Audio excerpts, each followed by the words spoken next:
नमस्कार दोस्तों, जय जय श्री राधे। दोस्तों, आज मैं बात करूंगा यदि किसी को भी अपने जीवन में शारीरिक कष्ट आ रहा है, मानसिक कष्ट आ रहा है, कोई भी हेल्थ इश्यूज आपको है, तो यहाँ पर सबसे पहले आप देख लें आपकी कुंडली में पहले भाव का मालिक या तो अष्टम में होगा या अष्टम भाव का मालिक पहले भाव में होगा, यानी लगन में होगा।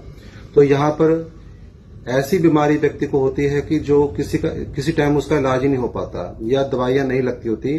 तो ऐसे में एक विशेष उपाय आज मैं बताने जा रहा हूं, जिनका लगन का मालिक अष्टम में हो या अष्टम का मालिक लगन में हो, तो उनको 8 लाल रंग के फूल या कनेर के फूल कह सकते हैं हम, 8 लाल रंग के फूल 8 दिन तक, यानी कि मंगलवार से लेकर के मंगलवार तक प्रतिदिन भगवान भोलेनाथ को अर्पित करें।